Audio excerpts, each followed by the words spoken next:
Les Voix de la photo, c'est le podcast qui donne la parole aux acteurs du milieu de la photographie pour nous dévoiler leur parcours, la réussite, parfois leur revers, et nous glisser quelques conseils en chemin.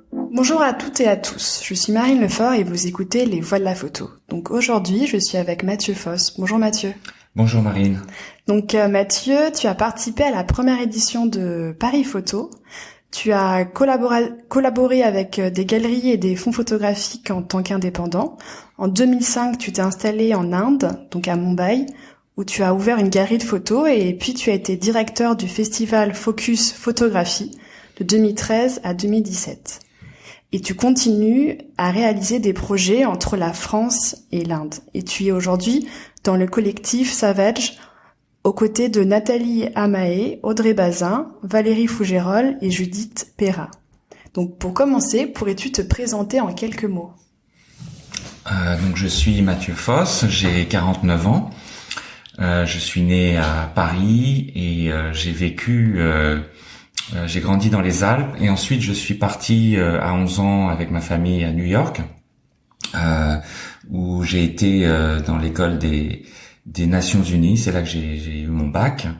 Et après, j'ai fait 2 années d'université à Newport.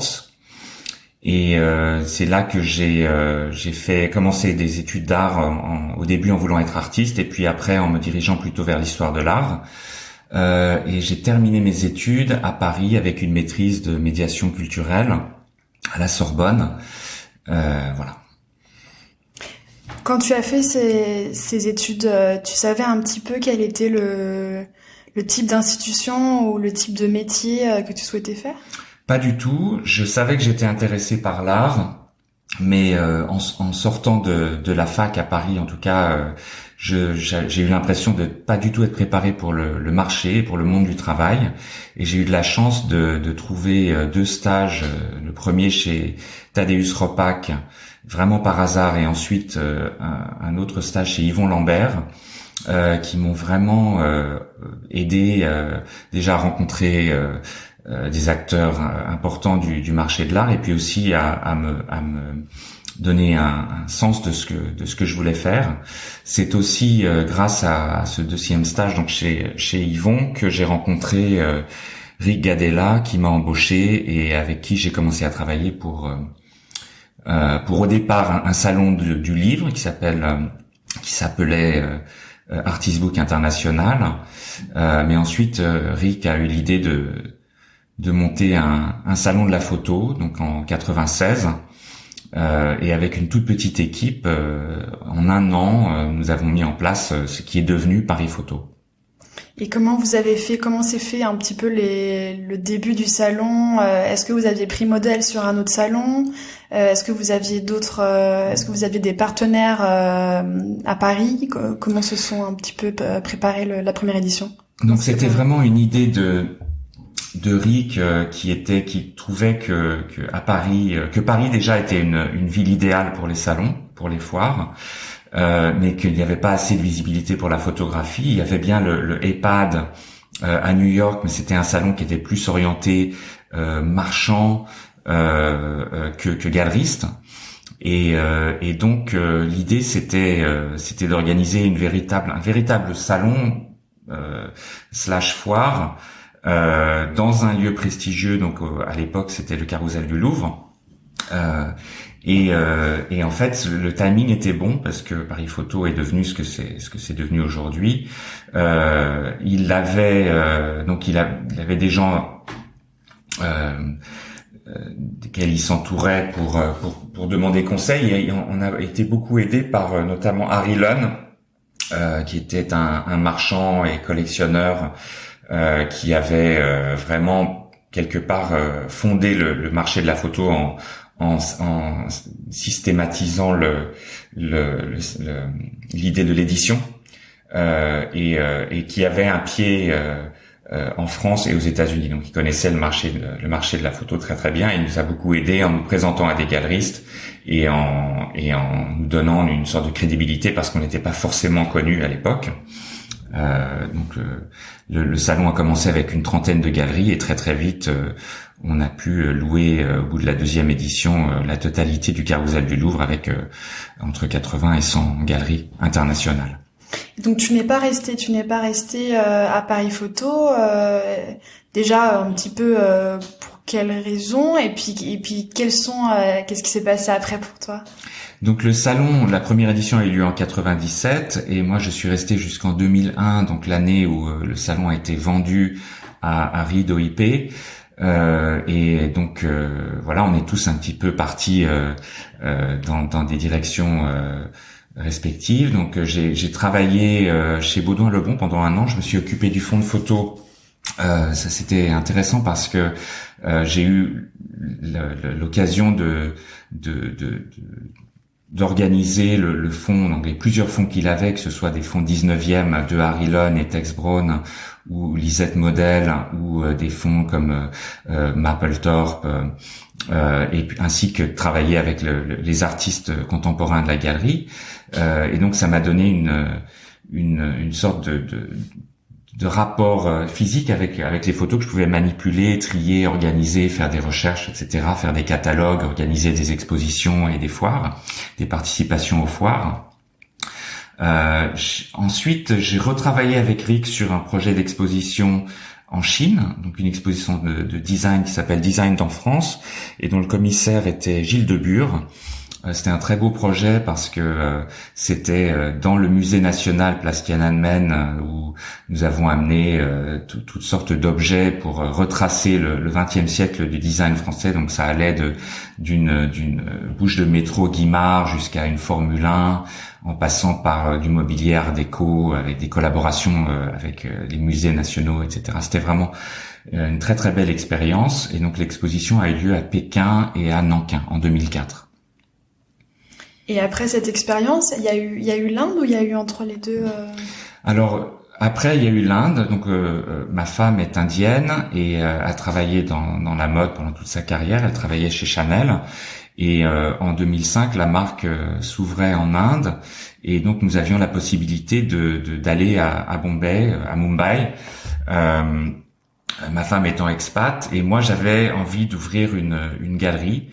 Et juste avant, nous avions vu l'exposition Indian Summer à l'Académie des Beaux-Arts, une exposition dont le commissaire est Deepak Anand, qui m'a vraiment ouvert les yeux sur ce qui se passait en Inde au niveau de l'art contemporain. Donc il y avait déjà Subodh Gupta, Barty Kerr, Tejal Shah, Anita Dubey, tous les artistes qui allaient devenir des stars du marché de l'art indien. Et ça m'a fasciné, ça m'a vraiment motivé et du coup j'ai commencé à m'orienter dans cette direction en disant pourquoi pas ouvrir une galerie de photos à Bombay. Et du coup comment était le marché de la photographie à ce moment-là? Alors le marché en Inde était quasi inexistant. Il y avait quelques institutions. Il y avait une galerie publique dans une sorte de lieu à Bombay, mais c'était avec très peu de fonds, un tout petit espace qui tournait pas beaucoup. Et sinon, il y avait une organisation, un groupe de plusieurs galeries qui se créait l'année où je suis arrivé à Bombay, qui s'appelle Tasvir. Donc avec une aile à Bangalore, Delhi et Calcutta, et on m'a contacté pour que je m'occupe de la partie Bombay. Donc pendant les premiers mois à Bombay, j'ai organisé les expositions de Tasvir, donc une exposition avec Raghu Rai, une autre avec Shahid Dattawala, et ça donc dans un système de galerie itinérante, c'est-à-dire qu'à chaque fois c'était dans un lieu différent. Alors comment vous avez fait pour monter ces expositions, vu que vous ne connaissiez pas à ce moment-là peut-être pas très bien le paysage, vous avez pu vous faire aider. Comment c'est passé? Je pense que c'est quand même assez différent de ce que vous connaissiez à Paris. C'est vrai que c'est extrêmement différent et en même temps c'était une sorte de soulagement de pouvoir travailler dans un lieu où déjà le marché est beaucoup plus petit, il y a beaucoup moins c'est moins saturé, on va dire, qu'en France ou en Europe, et peut-être à l'époque c'était beaucoup moins développé. Donc il y avait des galeries, mais j'ai rencontré très rapidement des gens. Donc c'était beaucoup plus facile de faire ce qu'on appelle du networking comparé à la France. Il y avait beaucoup moins d'obstacles qui étaient posés. Si par exemple je rencontrais quelqu'un à une soirée, je pouvais leur demander leur numéro et les appeler le lendemain matin en leur demandant un rendez-vous, et les choses se faisaient d'une façon très naturelle. Et donc beaucoup de projets ont pu se monter de cette façon. Donc c'était aussi assez facile de rencontrer des gens, des attachés culturels de certaines ambassades, les gens de l'Alliance française, et puis les acteurs du monde de l'art contemporain. Donc il n'y avait pas d'autres galeries de photos. Il y avait quelques galeries qui exposaient de la photo, mais c'était pas du tout organisé. Et aussi c'était un timing intéressant parce que non seulement au niveau économique et culturel, l'Inde était en train de s'ouvrir. Donc il y avait plein de choses très intéressantes qui se passaient, et beaucoup de musées dans le monde voulaient faire des expositions avec les artistes indiens, mais aussi le système même des galeries était en train de s'ouvrir, c'est-à-dire que l'ancien système où les galeristes achetaient des œuvres, les exposaient et les vendaient ensuite sans vraiment représenter les artistes a été modifié. Donc les anciennes galeries étaient en train de changer, même jusqu'au système des CIMES, pour pouvoir accueillir des œuvres contemporaines, les éclairer d'une autre façon, mais aussi commencer à représenter des artistes, les représenter au niveau national et international, et aussi avec des participations dans les foires. Et à ce moment-là, l'appétence en Inde était plutôt pour des photographes indiens, enfin, ou alors c'était plutôt du coup des photographes de tous les pays. Donc ça c'est vraiment quelque chose qui est très particulier et je pense qui est assez unique en Inde, c'est que en tout cas maintenant ça a un tout petit peu changé, un petit peu évolué, mais à l'époque les collectionneurs indiens n'achetaient que de l'art indien. C'était une sorte je trouve que c'est une bonne chose quelque part, parce que c'est une sorte de soutien aux artistes locaux et nationaux, et une sorte de fierté aussi. Donc en même temps, c'était vraiment important pour moi quand j'ai ouvert la galerie d'exposer aussi des artistes internationaux, et ça parce que les collectionneurs auxquels je m'adressais étaient indiens mais pouvaient aussi être internationaux, et c'était important pour moi de créer des passerelles, c'est-à-dire de faire venir des artistes internationaux en Inde et de faire et d'exporter des artistes indiens en France, enfin aux États-Unis ou ailleurs.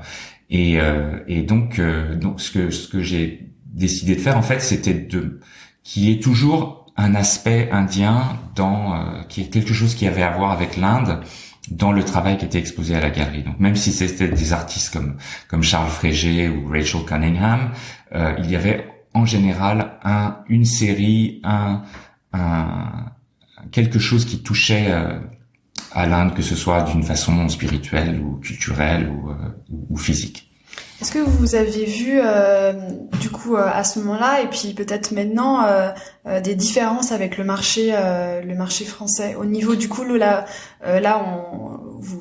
tu l'as abordé, mais est-ce qu'il y a d'autres différences? Oui,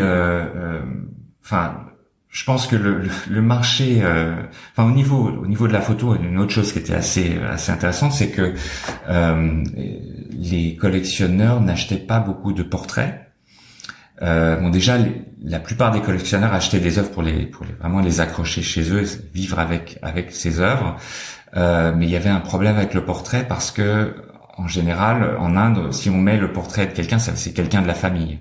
Et que dans une maison, dans un appartement indien, il y a un chauffeur qui vient régulièrement, il y a quelqu'un qui travaille, qui fait le ménage, qui fait la cuisine, et donc on met pas des portraits de gens qu'on connaît pas dans la maison, sinon ça paraît des questions étranges peuvent surgir. Donc mais pourtant pour moi c'était quelque chose de vraiment important, et que je voulais promouvoir. Donc j'ai fait pas mal d'expositions avec des portraitistes, et je pense que il y a eu quand même une sorte de déclic avec des artistes qui ont été reconnus pour leur travail de portrait. Mais sinon le marché lui-même a quand même, enfin il y avait donc des grosses pointures, on va dire, de l'art moderne indien comme Hussein ou Souza qui se vendait très très bien. Et puis après au niveau de l'art contemporain, il y avait donc des gens comme Subodh Gupta, Bharti-Kher, Shilpa Gupta, etc. Qui se vendaient bien et se vendaient à l'international. Dans la photo, c'était un petit peu plus essayer de créer le marché. La galerie faisait vraiment un travail de pionnier quelque part, parce que il fallait non seulement s'adresser aux nouveaux collectionneurs, mais aussi aux gens qui venaient visiter les expositions tout simplement, et aussi avec la presse, vraiment expliquer que la photo, enfin tout le système du fait qu'il n'y a pas une seule photo, qu'il y a une édition, que ça peut prendre de la valeur, que c'est une édition limitée, que le tirage c'est pas un poster. Enfin, c'était vraiment des choses très basiques que nous on a compris parce qu'il y a eu beaucoup de temps qui s'est passé pour que le marché de l'art se développe en Europe et aux États-Unis, alors qu'en Inde c'est arrivé d'une façon assez brutale. C'est que tout à coup, presque d'une année à l'autre, une photo ne valait rien du tout, et tout à coup elle pouvait valoir plusieurs milliers d'euros. Est-ce que vous avez senti ou vu le soutien d'institutions dans la photographie à ce moment-là, et est-ce que vous voyez aussi du coup l'écosystème qui se construit, ou alors pas encore, et ce sera dans les prochaines années? Les institutions, donc ça s'est développé plus avec le festival, donc un peu plus tard, mais en même temps que le changement au niveau des galeries, les musées aussi se sont modernisés, et ça c'est vraiment grâce à ça dépend vraiment de qui est nommé à la tête du musée à ce moment-là, mais je pense notamment au musée Bardajila de Bombay, dirigé par Tasnim Mehta, qui était en fait, ce musée c'était le premier Victoria and Albert Museum en Inde, qui était tombé en désuétude, et qu'elle a fait donc réhabilité et restauré. C'est un bâtiment magnifique, et qui accueille donc il y a des collections d'art locales, donc de la région de Bombay et du Maharashtra, mais aussi des collections, des expositions contemporaines, et donc on a pu faire des collaborations avec ce musée, mais aussi avec le musée Prince of Wales de Colaba, et puis aussi beaucoup avec les ambassades. Donc et ça aussi, ça dépendait de l'intérêt que portait une personne pour la culture, pour l'art, et notamment pour la photo, si on pouvait faire des collaborations ou pas. Mais il y a de très belles rencontres et de très beaux échanges qui ont été faits grâce aux institutions, qui avaient souvent plus de moyens pour organiser des beaux projets que des partenaires privés, en tout cas à l'époque. Et alors pourquoi tu as eu envie de créer le festival Focus? Alors donc la galerie, je l'ai fermée en 2012, même si j'ai continué à représenter des artistes, mais plus comme un marchand privé. En fait, les loyers à Bombay sont extrêmement élevés, et avoir une galerie et subsister juste avec la photo, c'était un peu inconscient. Une très belle aventure, mais difficile au niveau de certains aspects économiques. Et donc avec une anglaise qui s'appelle Elise Foster van der Elst, et une autre anglaise qui s'appelle Nicola Antaki, nous avons décidé d'organiser un festival qui s'appelle Focus Photography Mumbai. Donc on a commencé à y penser en 2012, et la première édition a eu lieu en 2013. C'est un festival qui se ressemble un petit peu au niveau du modèle au mois de la photo, dans le sens où c'est un festival de collaboration. Sauf que nous n'étions pas du tout soutenus par la municipalité, mais vraiment, en fait, on a eu comme sponsor dès la première année Bloomberg Philanthropies, qui nous ont donc beaucoup aidés et qui nous ont permis d'organiser ce festival qui est gratuit pour tous les visiteurs et pour tous les participants.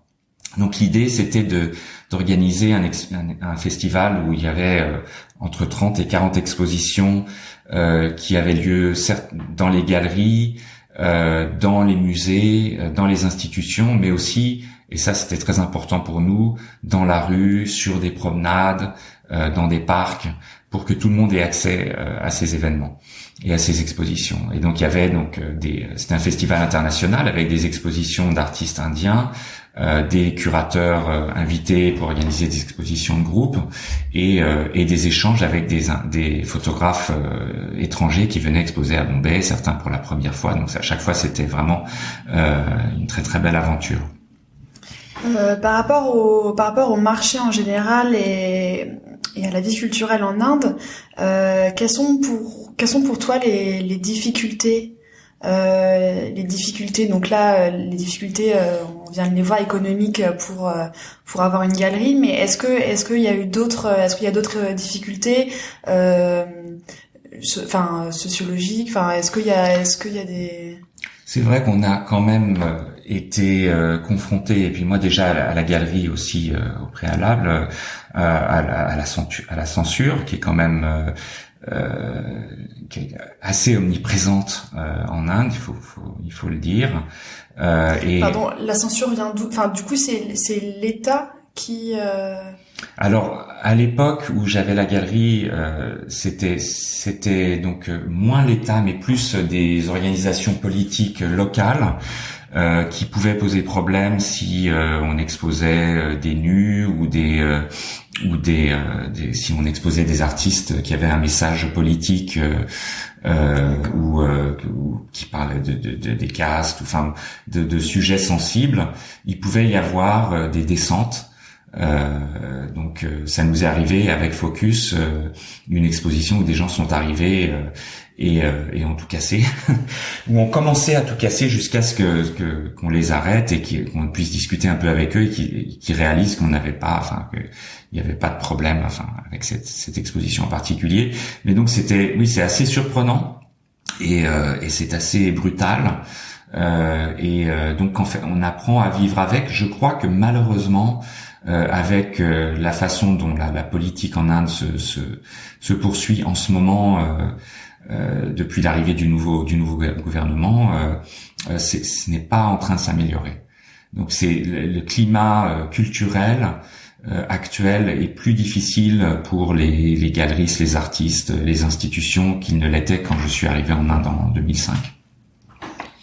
Donc il est peut-être de plus en plus difficile d'exposer, en tout cas d'avoir une forme de créativité. On peut exposer, mais c'est juste au niveau de l'expression. Il y a certains sujets auxquels il faut pas toucher.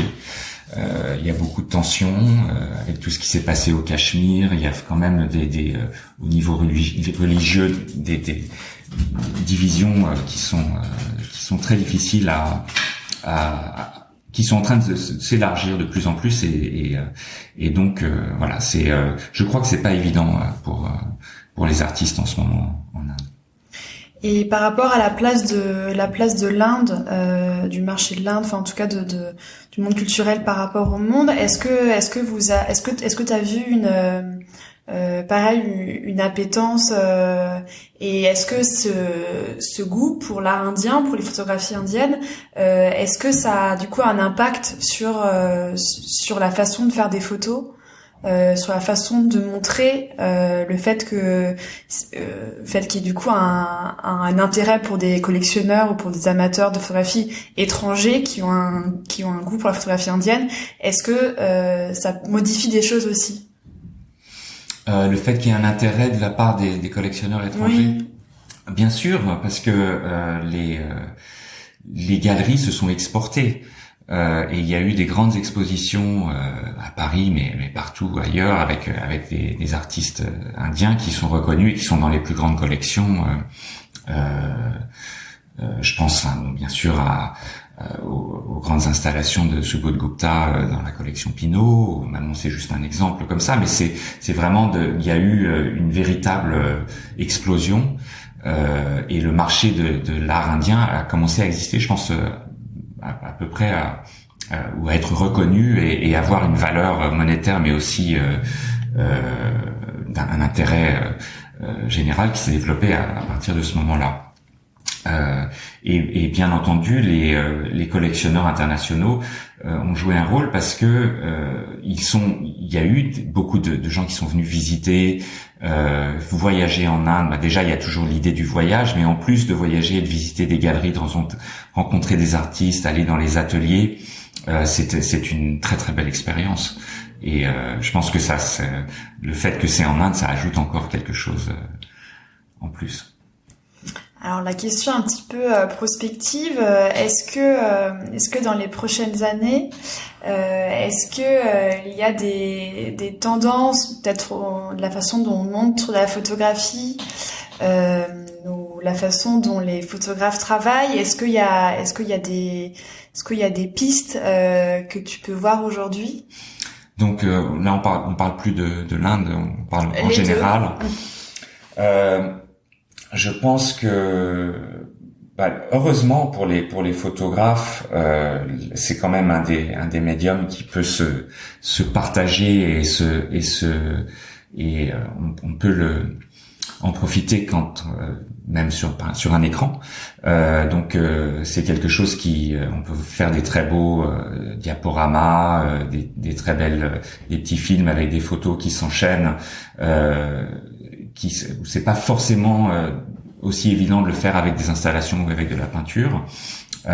Et donc, mais au niveau des expositions, là on est dans une situation inédite où je pense que on est en train de se réinventer. Je pense qu'on n'est pas encore arrivé à ce moment où les choses ont repris, et je pense que les choses, tu es sans doute aussi, tu connais ça aussi bien que moi, mais les choses ne vont pas reprendre de la même façon. Donc, au niveau des expositions, au niveau de la création photographique, il doit y avoir peut-être une sorte de concentration sur soi-même. Peut-être un peu plus d'introspection de la part des photographes, peut-être un retour, comme les gens n'ont pas pu sortir de chez eux pendant longtemps, le travail a dû changer. En même temps, c'est un moment où il y a eu énormément de contestations, de perturbations politiques. Donc, les photographes ont aussi été très engagés à ce niveau-là. Et j'ai vraiment hâte qu'on puisse de nouveau visionner, parcourir des expositions pour constater ces changements. Et quels sont tes projets pour les prochains mois? Est-ce qu'il y a des projets sur lesquels tu travailles actuellement? Alors avec le collectif Savage, déjà pour moi c'est quelque chose de nouveau de travailler dans un collectif, et c'est quelque chose qui est vraiment intéressant, parce que de travailler à plusieurs voix, pour en faire une seule. Moi je trouve que c'est une très très belle idée, et jusqu'à présent les projets que nous avons montés, donc que ce soit pour essayer d'obtenir des bourses ou des résidences, donc c'est déjà ce collectif existe depuis 1 an, donc on est vraiment au tout début. Donc le fait de travailler à plusieurs, c'est quelque chose qui est assez réconfortant, je pense, dans cette situation où certains ont pu se retrouver très isolés. Donc nous avons fait une exposition juste au début janvier, au moment où les galeries pouvaient rouvrir, et c'était quelque chose d'assez merveilleux. Donc dans le festival Photo Saint-Germain et à la galerie Berthet et Toirès, nous avons exposé un photographe français qui s'appelle John Craven, et qui était assez méconnu, et donc il a fallu enquêter et redécouvrir ce personnage. Et ce qui était très intéressant, c'était que le fait que les musées étaient fermés, les gens sont venus dans les galeries, parce que c'était comme si il y avait une sorte de redécouverte de ces espaces, et c'était vraiment une très belle expérience. Donc j'espère que une fois que les festivals, les musées, tous ces lieux que nous aimons visiter pourront rouvrir, il devrait y avoir un engouement assez fort. Oui. Est-ce que tu aurais des conseils? Alors du coup en ce moment c'est vrai que c'est compliqué parce qu'on sait pas tellement comment vont être faits les prochains mois.